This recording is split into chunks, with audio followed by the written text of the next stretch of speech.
Fl-ewwel kwart ta' din is-sena kien hemm żieda qawwija fl-ammont ta' nisa li daħlu fid-dinja tax-xogħol.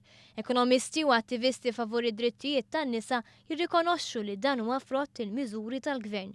Minn 3,300 impjieg ġdid fl-ewwel 3 xhur ta' din is-sena, 2,100 minnhom ittieħdu min-nisa.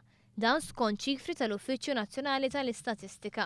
Iċ-ċermen tal-Konfederazzjoni tal-Għaqdiet tan-Nisa Maltin, Lorraine Spiteri, stqarret li l-MCWO temmen li t-tibdib fil-parteċipazzjoni tan-nisa fis-suq tax-xogħol huwa frott bidla fil-kultura. Iżda mhux biss. Naħsbu illi dan it-trend ħadibqa' sejra anke minħabba inizjattiva pożittiva ħafna fejn il-Gvern qed iħallas servizz ta' childcare. Allura, in-nisa tħossuhom iżjed faċli għalihom illi jkunu jistgħu jżommu x-xogħol tagħhom b'mod permanenti.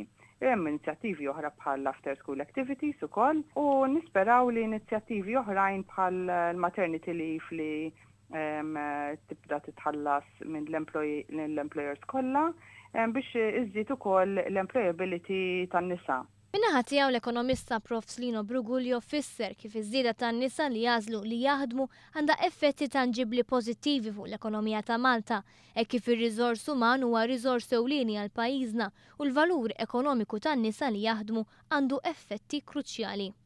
Issa meta n-nisa li fis-suq tax-xogħol ikunu qegħdin jipproduċu, jaqraw il-flus, jħallsu iktar taxxa u allura kif ngħidu bil-Malti il-rota ekonomika ddur.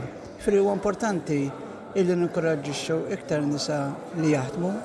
Inkejja dan il-proporzjon tan-nisa li jaħdmu għadha baxxa ħafna meta mqabbla mal-kumplament tal-Unjoni Ewropea, kif huma biss 37% tas-suq tax-xogħol li huma n-nisa. Iżda skont Brugulio pajjiżna jinsab fi triq tajba. Però l-isforzi li qed isiru llum biex in-numru ta' nisa jaħdmu jiżdied dak qatt naraħ li qed jirnexxi.